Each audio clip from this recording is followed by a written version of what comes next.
I just started documenting all of my rock climbing, my mountain biking, and then that kind of snowballed.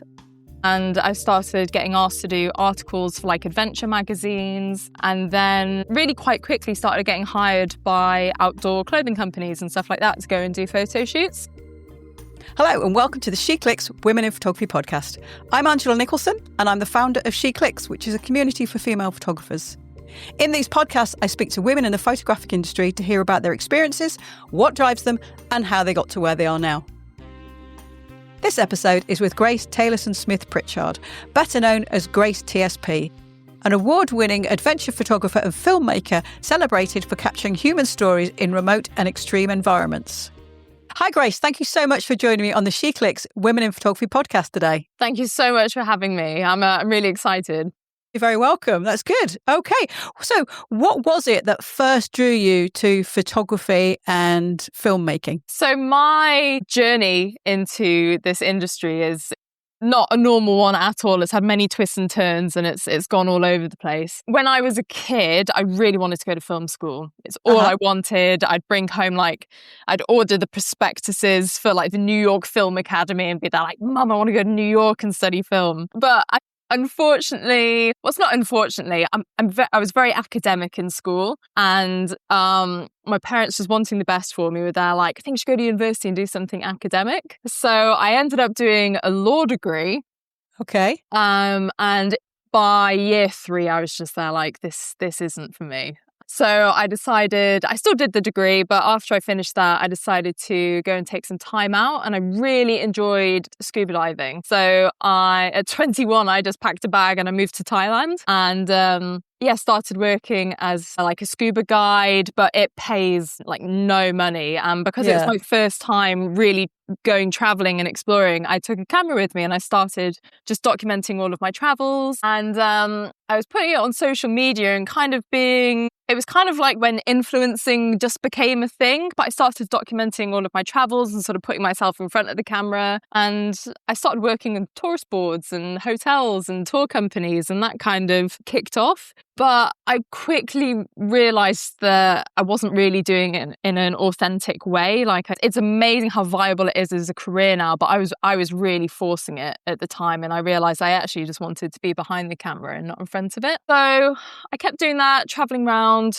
working as a scuba instructor, and then COVID hit. Yeah, I was forced to that. Yeah, I mean, everyone's got COVID somewhere in their story, haven't they? So I was forced to come back to the UK, and I was there like, I don't know what to do, because I'd tried office jobs, and God bless anyone that can work office jobs. Like, I'm so impressed with people that can sit behind a desk all day, because my brain just doesn't work like that. So I was there like, well, what can I do? Maybe I can just keep documenting all of the sports that I'm doing now that I'm back in the UK. So I just started documenting all of my rock climbing, my mountain biking, and then that kind of snowballed. And I started getting asked to do articles for like adventure magazines, and then really quite quickly started getting hired by outdoor clothing companies and stuff like that to go and do photo shoots. So thankfully, quite quickly, I was there like, I think I can just about get by without having to get another job to support myself. And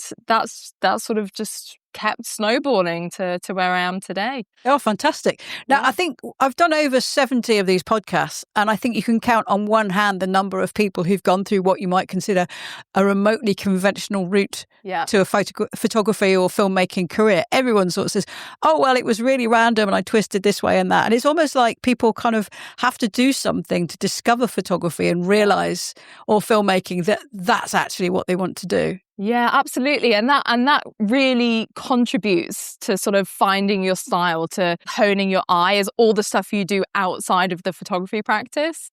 I think it was Werner Herzog, the filmmaker, that said, like, if you want to get better as a creative, go and work jobs that have absolutely nothing to do with what you're interested in, because that is how you're going to grow, and that's how you're going to have all of these ideas. It doesn't surprise me at all that most people have really quirky ways of getting into this. Yeah. Okay. Well, I can see the sense in that. It's just kind of like, sometimes people must make those decisions to, all right, I'll do something I don't want to do.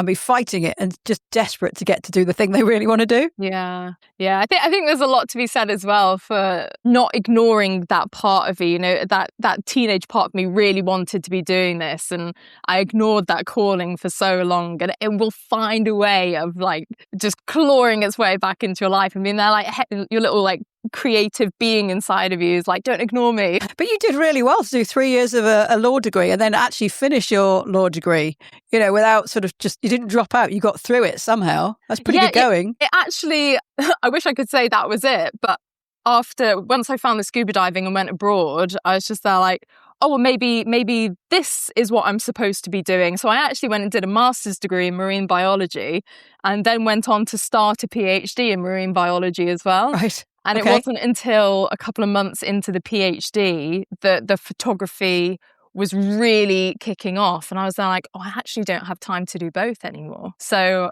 I chose the creativity over the PhD.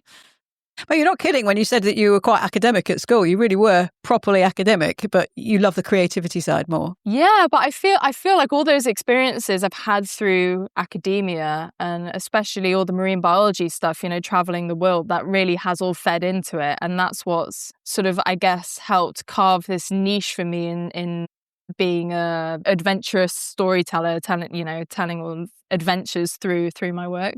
So I'm very grateful for that time.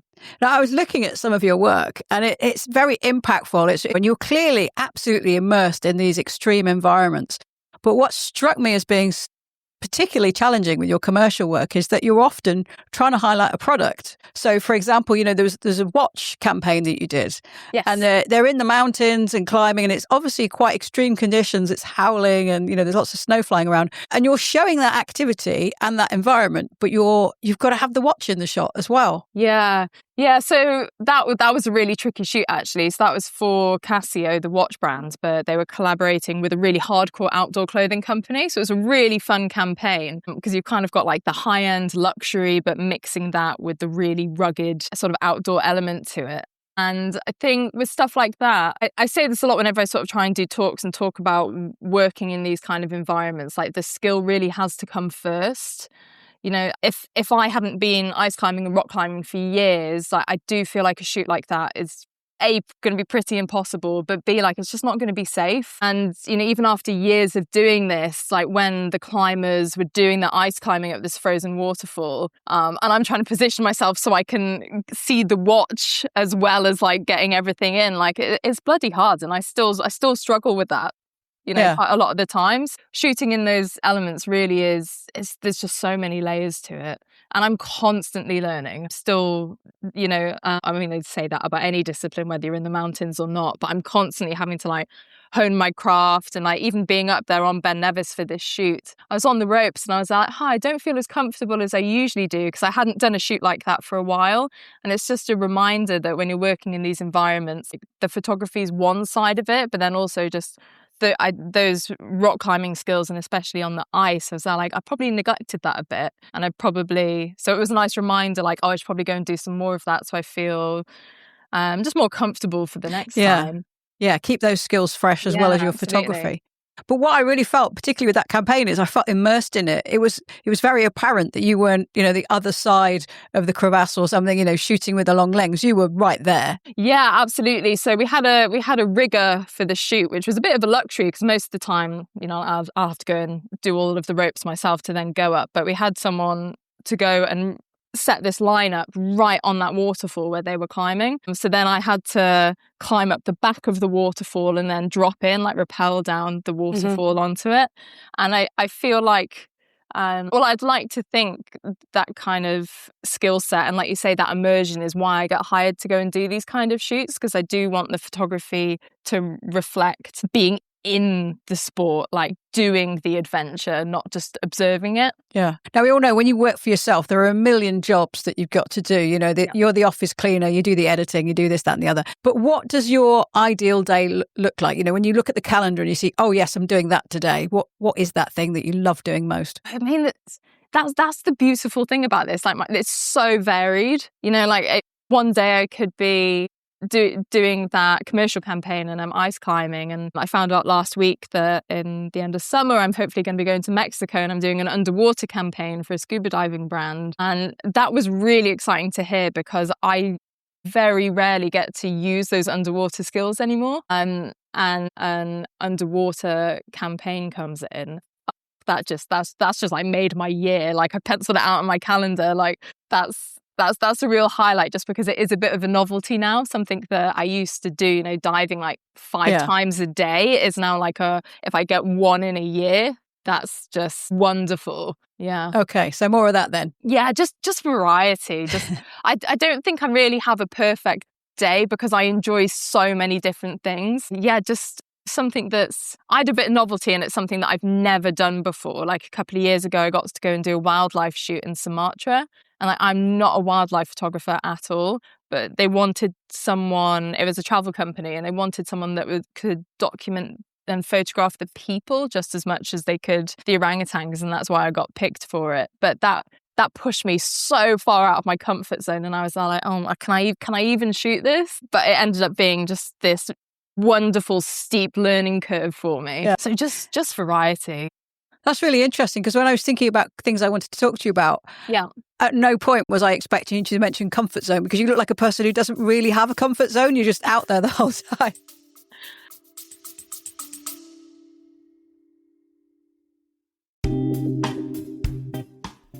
Please excuse this interruption.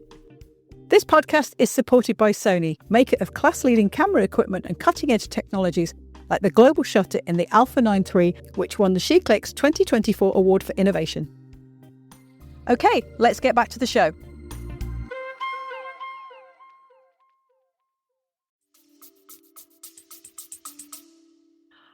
Yeah, I'd probably agree with that. Yeah, constantly trying to, it's tough, because I'm constantly trying to find where that limit is. Yeah. But like I said about like skill sets, do it safely. Like, the first time I did anything to do with ice climbing, I was making a documentary about the British ice climbing team. And I went all around Europe with them, but then we had to go and do this shoot back on Ben Nevis, actually. There was barely any snow, so all of the routes were on the highest parts of the mountain. And even getting to those locations, I was there like, I'm pushing it now. And then once we finished that day and we got down, I was there like, yeah, I should have prepared more for this. Like, I definitely should have. It's exposure therapy with stuff like this. I definitely should have had a bit more exposure to this before going in and shooting it.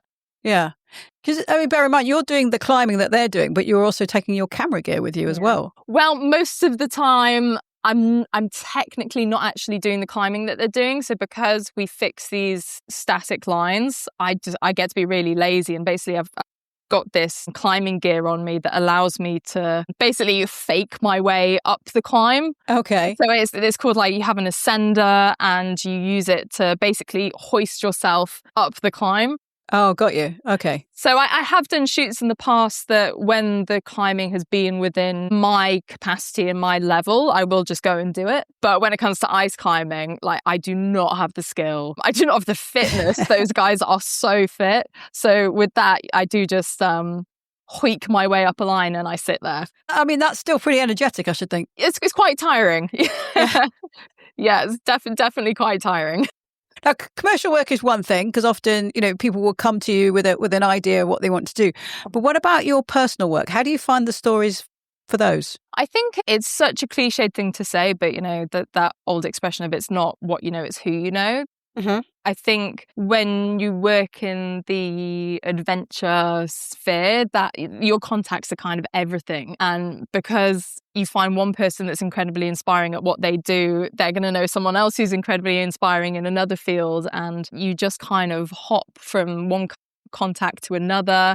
And people are always sharing incredible stories of like, oh, yeah, this one time I was out climbing with this person and their cousin was doing that. Do you know what I mean? Yeah, it's just like this web. Once you're in it, it's quite a small world. And, there's, 2 or 3 degrees of separation between everyone, and everyone knows each other. So it's just about building up this big contact pool to find people, to be honest.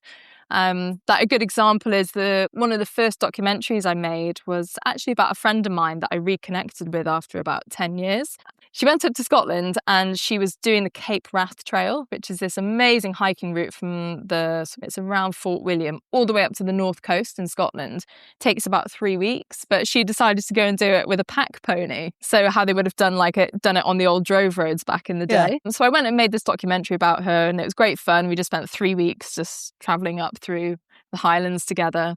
And then it was about probably 6 months after that, she contacted me because she'd been out in Mallorca, and she was just like, I've heard there's a load of cowboys in the middle of the island. She was there like, I think you'd find it really interesting. And I was like, can you get me a number? So she found a contact for them. I rang them up and I was just there like, look, I'd love to come and just be a fly on the wall and just observe what you guys do. So I went out there, did a load of photography, made a 5-minute short documentary just with tiny little camera, and now they're some of my best friends. I go back like 4 times a year, and it's just from pulling on threads really that you think might be interesting and just seeing where they lead. But that first time you spoke to them, so I'd like to come and to follow what you do, and do they like, why? I think they were a bit confused at first, and when I got out there, so it's this wonderful family of like 3 or 4 generations of cowboys, and what they do is they rescue old racehorses from across Spain. But it's a father and son that run this ranch, and the father, Joan, does not speak a word of English, and he was so skeptical to begin with.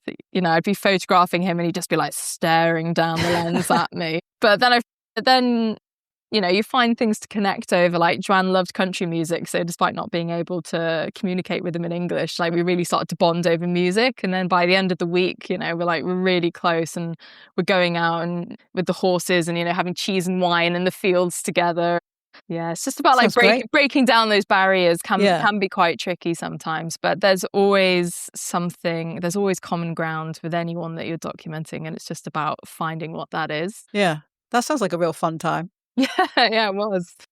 So you shoot film and you shoot stills. How do you balance that? Because, it's very easy to sort of neglect one and forget it and concentrate on the other. So how do you make sure you get the right balance? I don't think I do, to be honest. I feel like creative balance is a really hard thing to achieve, even if you just have one discipline, right? I feel like when you are a really creative person, I do feel like you never get perfect balance with anything.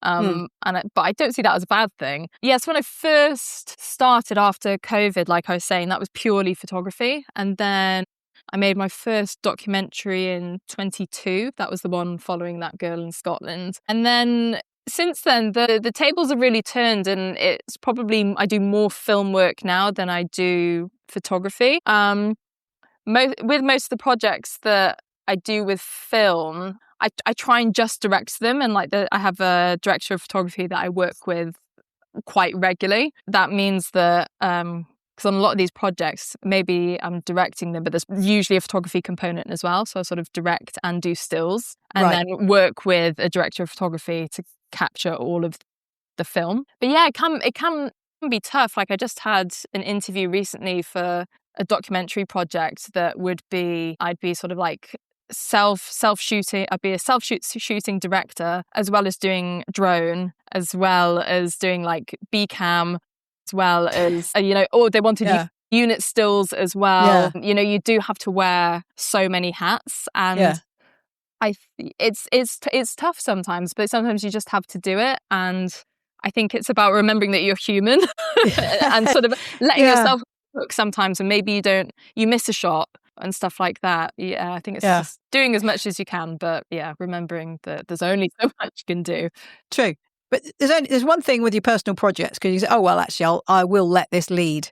I was going to do more stills, but actually the filming is taking over, so I'll let that go.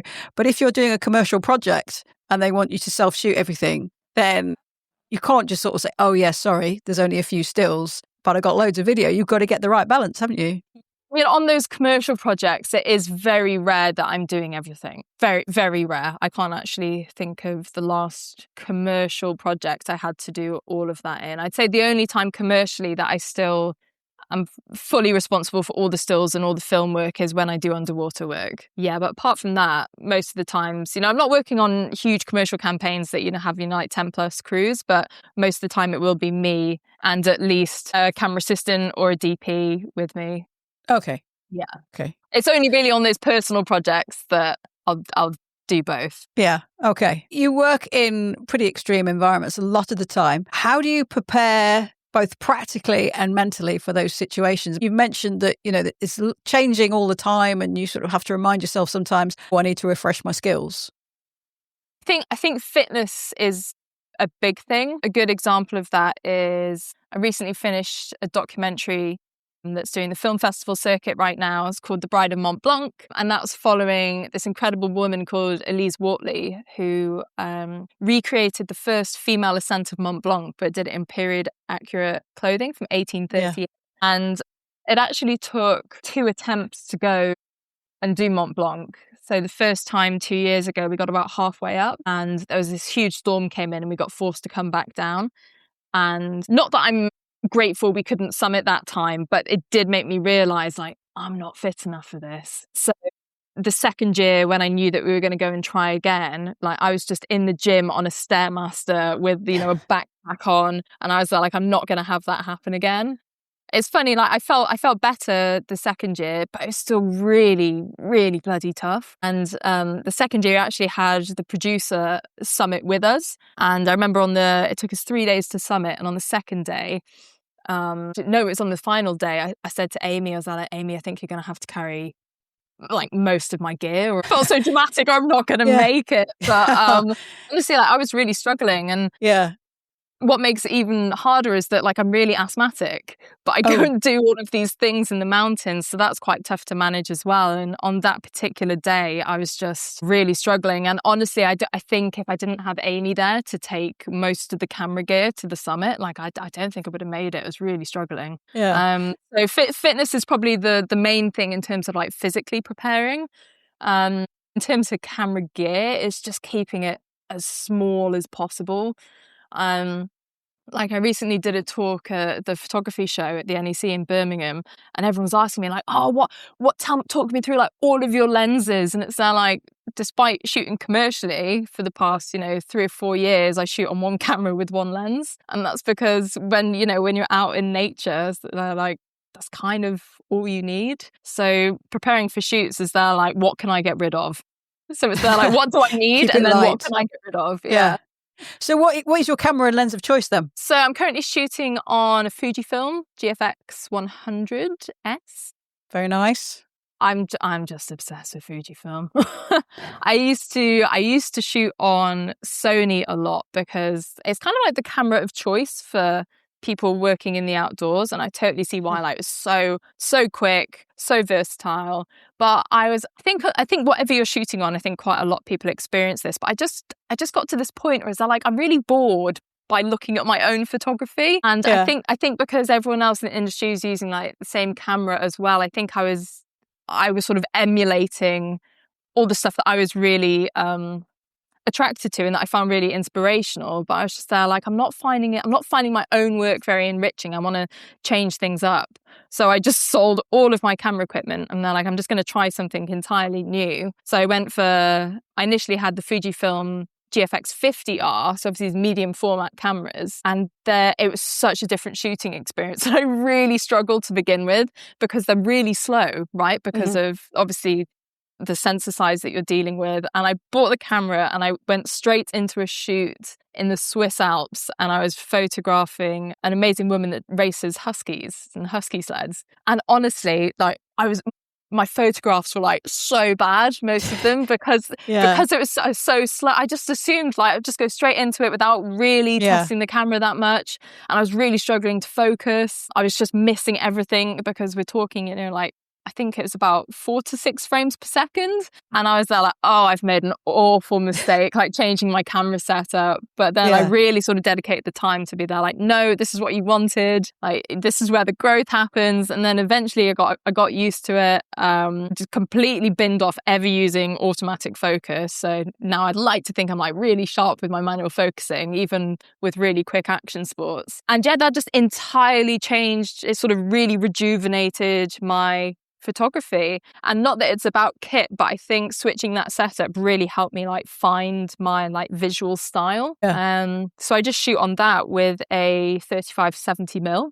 I recently upgraded to a second lens in my arsenal, which is a 100 to 200. But honestly, that's it. It's simple. But that 35 to 70 lens on that body is 95% of my work. But I mean, they're fairly hefty lenses, though. They're hefty, yeah, and it's not cheap going up to medium format. So honestly, like when I switched, I was like, that's all I can afford. But I still stand by it. I absolutely love that camera. I do agree with you, though. It's not about the camera, but it is about finding the right camera for you and what you do. So, it's just, if it brings you joy or delivers the sort of images that you're looking for, there's something about the handling or the results. It's just finding the right thing, isn't it, that's important? Yeah, absolutely. And it's about experimenting. I think trying loads of different cameras out is such a fun experiment. When I went and shot the Mont Blanc documentary, I knew that this is a great example, actually, talking about like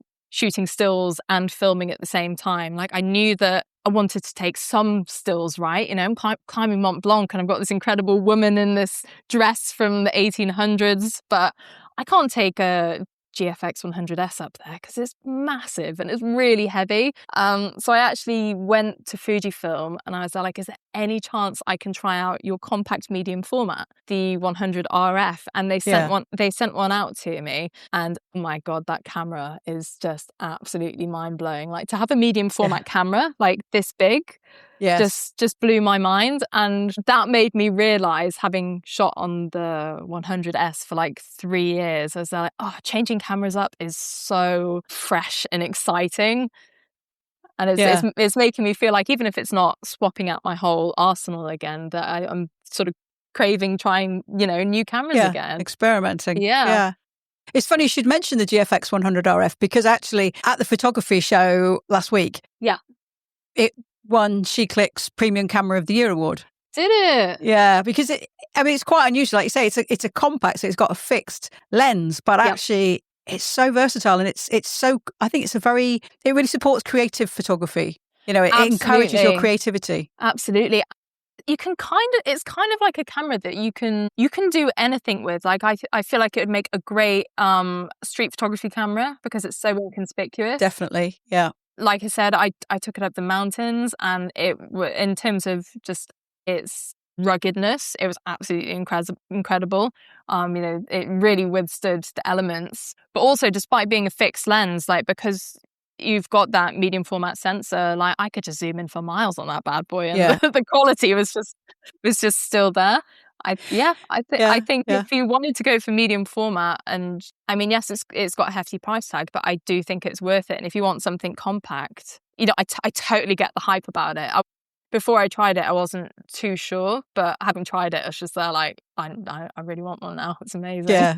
I must admit, I'm sold on it. I don't have one, but I am sold on it. Have you tried it out? Have you had a play with one? I've tested it. I've reviewed it. I think it's a brilliant camera, and I actually really like sometimes those limitations of just having one lens, because it stops you second thinking, oh, should I do this? Should I do that? You just got to concentrate on what you've got.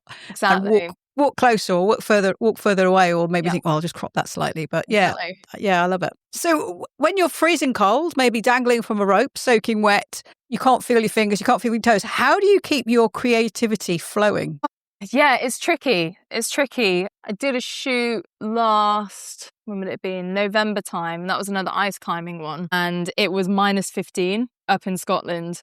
And I was there with a DP who's capturing all of the film for a campaign, and he was up on this line that we'd fixed. He came down, and then it was my turn to go and get the stills, and I was so cold, and like, my hands weren't working, and I was trying to ascend the line, and I was just there like, I sat on the line halfway up the wall, and I was there like, and I hate that I did this, but I was there like, this will do. And I got the shots, and I came back down, and then I got in the edit, and I was there like, oh, you should have gone up the line.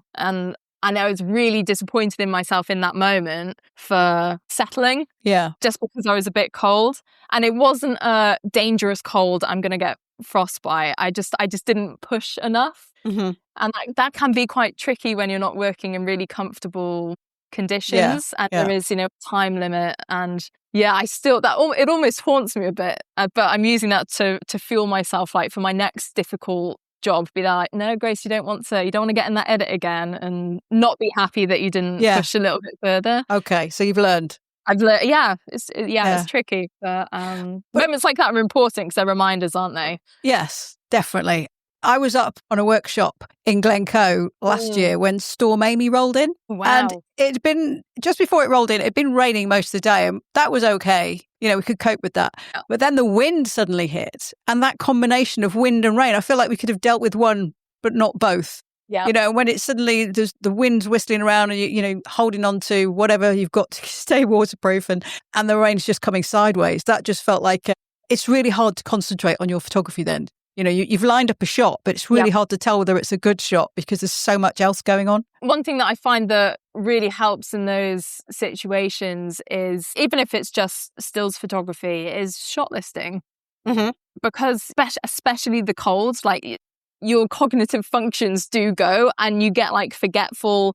And I've had it before where I've completely forgotten to get shots that I know I needed to get. And that was why I started to shot list my stills as well. So I get a little bit of paper out and be like, oh yeah, I needed to get that. Or you can then get your shot list out and you can prioritize and be there like, right, I've got these 10 frames I want to get. I don't have the time, or we're going to lose the light before we can get them all. And then you can be there like, okay, I could probably not get those two, but I know I definitely need to get X, Y, and Z. So that's one little trick that I've sort of started doing that helps a little bit when the elements do really roll in, and they're like, oh, maybe we're done. And then you get your look, it's like, oh, we're not done yet. One more shot. Is that something you think you've picked up from filmmaking? Yeah, definitely. That's a really good tip. Okay, well, I think it's a really good time to go to 6 from SheClicks. So I've got 10 questions from SheClickers, and I'd like you to answer 6 by picking numbers from 1 to 10. So can I have your first number, please? Okay, let's go for 8. Which of your projects has been the most mentally and physically challenging? That question's for Marie-Ange. Oh, challenging for different reasons. I feel like The Bride of Mont Blanc, the documentary that I've just done, that was probably the most challenging, not just physically, but, you know, this is a documentary that actually was sort of the biggest budget documentary that I've worked on. So I was like really feeling the pressure for that. And it was just challenging for so many reasons. So the ones I've already outlined, sort of like the physical challenges, there was so much to shoot in such a short amount of time. And then when we actually went for our summit push, we realized we had 1 day less than we were supposed to. So we ended up squeezing 4 days of climbing into 3 days. And when you're having to stop to make sure you get all the shots you need as well, then the time pressure on that, I've really felt the time pressure during that shoot. But then like that had so many logistical challenges as well, because we really wanted to make sure that the entire documentary was made by women. So everyone from the mountain guides that we used all the way through to our composer, sound designer, everyone was female, which in itself was quite challenging, but it shows why it was important to do. Like, because we really wanted to get a soundie to come up the mountain too, but finding a soundie that was capable of climbing Mont Blanc that was also a woman was really hard. So then I had to go and do like the sound as well. But logistically, that was quite tricky, but it made it so much more rewarding at the end when like we had the premiere for the film and it was just like this entirely female crew that had come together to do it. Nice. So yeah, definitely that documentary was the toughest. Was everyone apart from Elise in modern day clothing? Yeah, bless her. So she had to look at us all in our really warm down jackets. But we did actually film it during a heat wave. So when we set off from Chamonix, it was over 30 degrees. And until we sort of hit the glaciers, like she was sort of stripped down to as little as she could wear because we were all so sweaty. I guess they probably didn't do that in the period that she was actually sort of recreating. Yeah, it was fascinating. So she had this massive dress on, but underneath the dress, she also had made tartan trousers, because what the women would have done at the time is, because obviously trousers were like a no-no back in the day, but they hid them under their dresses. So she, when we got up into the mountains, just as the women would have done at the time, once they were away from society, they'd take their dresses off and just be in their trousers. So Lise did the same. So she had lots of layers that she could strip back to when it was really hot. Okay, so your second number then, please. Let's go for a 2. What's your dream challenge to undertake? That question's from Paula. I've got so many, don't we all? One, dream project I would love to do is kind of going back to my academic roots. But when I was a scuba instructor, one of my areas of like specialities was like big pelagic sharks. And that was what I did my PhD on. And I would love to make a documentary and a photography series sort of demystifying shark behavior, because I did a lot of work with like shark specialists on how to read sharks in the water because they're so misunderstood. And I'd love to make, and this amazing woman called Ocean Ramsey's kind of done one on Netflix, but I'd love to go deeper into like the psychology of sharks and do just like a beautiful underwater documentary just looking at shark behavior. Okay, well, I'll keep an eye out for that one. Good luck with it. So, number 3, please. Let's go for a 5. What is the first documentary you remember seeing? Do you think it has influenced your work? That question's from Liz. Oh, first documentary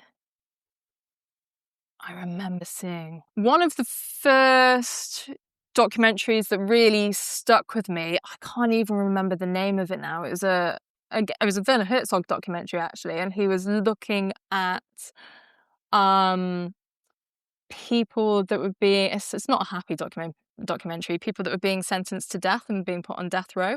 I can't remember the name of it, but it just like shook me to my core and sort of made me realize, because before that I was really into like gangster films, and that was what made me want to go to film school. And then someone recommended this documentary to it, and it just showed me this whole new side to filmmaking that I didn't really know existed. And I think that's what probably got me excited about documentary as an art form. I think more specifically in sort of the adventure, the documentary that really stands out to me is The Alpinist, that came out a couple of years ago about a free soloing ice climber. So he goes ice climbing without any ropes. And it was absolutely gorgeous. And it's one of those documentaries that make you go, how did they film that? And I love documentaries like that. Okay, gosh, I need to look out for that one. So could I have your 4th number, please? Let's go for have we had 3? Let's go for... You haven't? Okay. Who are the photographers or directors that inspire you the most? That question's from Anne. Photography-wise, there is this absolutely incredible American photographer, and I'm probably going to butcher his name, but he's called Jay Kolsch. I'm probably butchering the surname. He's based in New York, and I take so much inspiration from his work. He does a lot of mainly commercial work, but it's very adventurous. He's done a lot with cowboys, he's done a lot of work up in Alaska, but he's also done some underwater stuff. And when I saw his work, I was there like, it was one of the reasons that inspired me to move to a different camera system, actually. I was just there like, oh my God, like this realm of photography, this sort of adventure world can look like this and have this much expression in it. And to this day, I will go on his Instagram and be there like, not how can I copy it, but how can I get shots like that? He continues to inspire me all the time. I'd recommend everyone checks his work out. It's absolutely gorgeous. And he's a proper, he loves the art form. He not only shoots digital, he shoots film. I'm pretty sure he's done like tin plate. He's done absolutely everything. His work's just gorgeous. Okay, someone to look out for then. Can I have your 5th number, please? 9?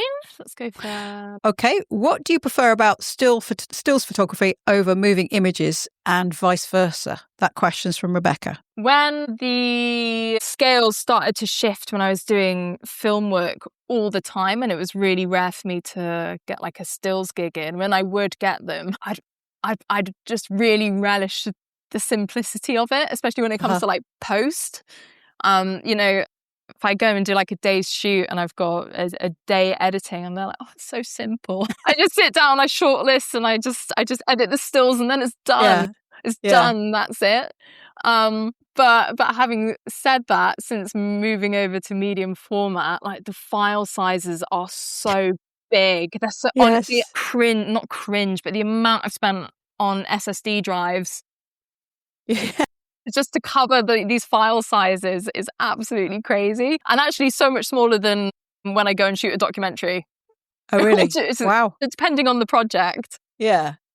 I can burn through a 256 gig card on medium format in a couple of hours. What do I prefer about film? Oh, that's such a good question. What do I prefer about film over photography? I guess it's the collaborative nature of it. The more I work in film, the more I get to collaborate with incredible people that you don't really get to in the photographic process. Like, one of my favorite things now is working with composers. It's just, it's just so much fun. And I mean, exhibitions, there's nothing to stop you from doing that in the stills world and collaborating with a composer. I feel like photography can be quite lonely sometimes. If you choose it to be, it can not be. I mean, SheClicks is an amazing example of like building a massive community through it. But I guess maybe through being on mountains and stuff like that, it can feel quite lonely sometimes. Whereas in film, there's so many different people needed to bring a project to life. And I used to consider myself like, I'm a lone wolf, I work on my own. And now the more film work I do, I'm like, I just want to work with an amazing team like all the time. Yeah. Oh, that's really nice. I thought you might say something about the ability to tell a story more easily through moving images or something, but actually it's the collaboration that you really enjoy. Yeah, I don't think the moving image, I don't know, does it make it easier to tell a story? I think if you know what you're trying to say, I feel like you can tell it just as easily through stills. So yeah, I would say it's the collaboration. Yeah. Okay. All right. So your final number then, please. Let's go for a 4.